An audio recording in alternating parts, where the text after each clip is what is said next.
In this video, we will discuss the digital future of observational ethnographic film. This video is based on Ohad Landesman's academic paper Here, There and Everywhere, Leviathan and the Digital Future of Observational Ethnography.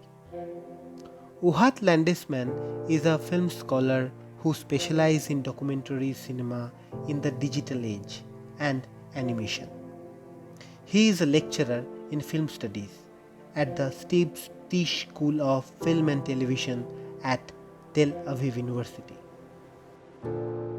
Colin Young, who formulated the basic principles of observational documentary, said that for the observational approach to work, it must be based on an intimate, sympathetic relationship between the filmmaker and the subject. Not the eye of the aloof, detached observer, but of someone watching as much as possible from the inside. Lucien Castian-Taylor and Elisha Barbage's film Sweetgrass is perfect example for that. This film that utterly transports the viewer into the rural setting where a unique way of life is soon to disappear, comes with no expository voiceover, respects no dramaturgy, and excludes any interaction between the filmmaker and the subject, while it remains a work of nature ethnography in which landscape and sheep rather than people are identified as crucial elements.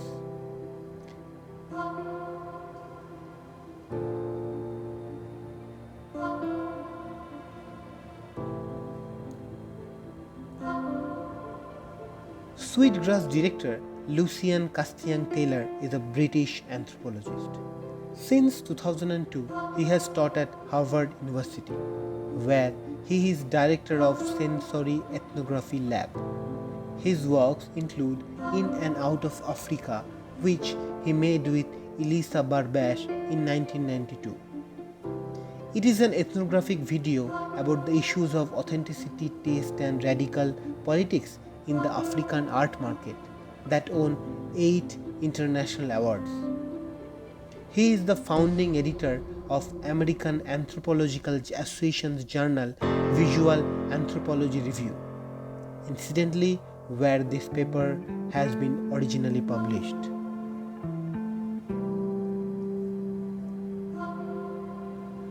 To understand the future of digital observational ethnographic film, Ohad has taken a lead from Grimshaw and Reved's 2009 paper, as it offers a new way of reading of the tradition by moving away from the term observational cinema towards the notion of observational sensibility. In this way, it strives to convey the openness and expansiveness of an anthropological project that is by now already well developed.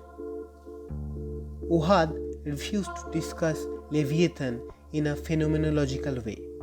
That means when the world of critic said the film provokes the audience to immerse in the experience to be in a deck of a fishing trawler, Ohad said it is far beyond that. He argues that with no voiceover or clear dialogue to serve as a compass to our viewing experience, we are saturated with a chaotic mosaic of small details, with only our imagination capable to help us put those bits into some form of perspective. Leviathan does not carry a human point of view. Much of its footage is created without anyone looking through a viewfinder, while certain segments are made with amateur handheld GoPro cameras attached to the helmets of the fishermen and covered in waterproof containers. Other parts drift away to embrace inhuman perspectives, where cameras are put on the end of long wooden sticks and moved around the slippery deck or in and out of water.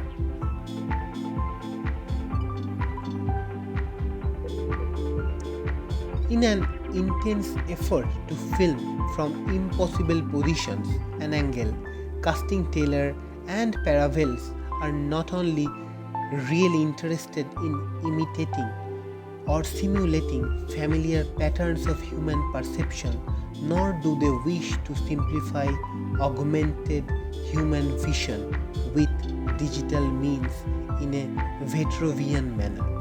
Much like Sweetgrass, Leviathan, in Ohad's opinion, is an experimental effort at the expanding possibilities of observational cinema by redefining spatial perspectives and changing the existing hierarchy in documentary between image and sound.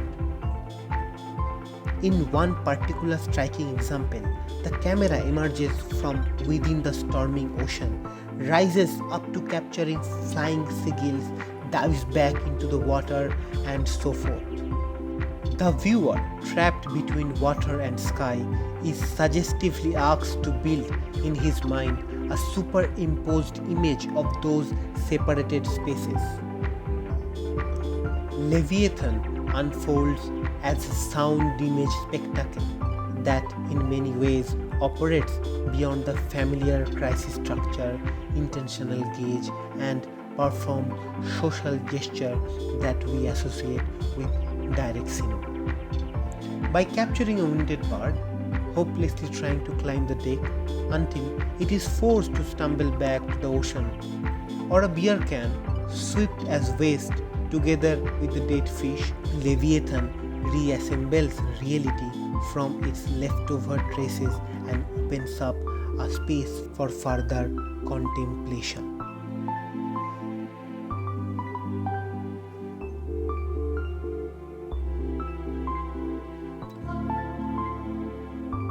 Observation does not occur in Leviathan on the visual level only. The filmmakers of Leviathan uses a combination of amateur and professional technology to capture the heavy noise of grinding machine on the boat together with the ocean water crashing against the ship. In such a chaotic oral landscape, it becomes hard to clearly differentiate between foreground and background spaces, and the disorienting sound engulfs the viewer in 360 degrees. The audio, recorded mostly with GoPro and DSLR small microphones that are limited in their sensibility, lacks clarity and directness. Leviathan achieves such complex reality by remixing fragments of raw sound material that would be regarded as oral waste by most filmmakers. Though Leviathan attempts to become a sensual observational ethnographic film, it did not miss the chance to lure the audience with some drama. Towards the last 20 minutes of Leviathan, a film that mostly excludes verbal or at least renders it completely, a surprising focus on spoken language occurs. Extremely exhausted after a day's work, one of the fishermen is shown seated around the ship's kitchen table, staring absently at a television screen while barely able to keep his eye open. In this strange and atypical stable long take, the camera is occupying a fixed position next to the screen itself, while the image remains mostly static, inviting our eyes to momentarily rest from the cognitive exhaustion we may have suffered so far. The quiet sound from the television grabs our attention. It is the voice of Mike Roy, narrating an episode of Discovery Channel's Deadliest Catch, a reality television series portraying life inside fishing vessels in the Bering Sea.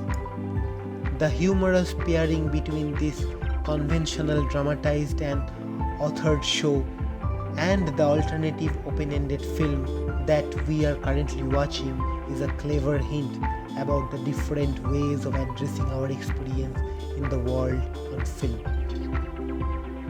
One should think about Leviathan not necessarily through a discourse of rupture that accounts for its total newness, but rather in terms of the continuities that it forms with the observational approach that has long dominated ethnographic filmmaking practice. Having said that, as a radical exercise in spatial perspective and temporal duration, Leviathan nevertheless extends the contour of this tradition. With the help of digital modification in the film's production, Leviathan constructs an outlook on reality that explicitly and creatively registers the way in which its makers are inseparably bound with the documented world. Not only the filmmakers, it is also the audience that become an integral element of the ethnographic inquiry. Aligning with the critical ground established for understanding observational cinema today, Ohad argued here that Leviathan should not be theorized simply as a generator of an exhaustive spectatorial experience, but as an important milestone in developing new ways of participation and experimentation in ethnographic encounters on film.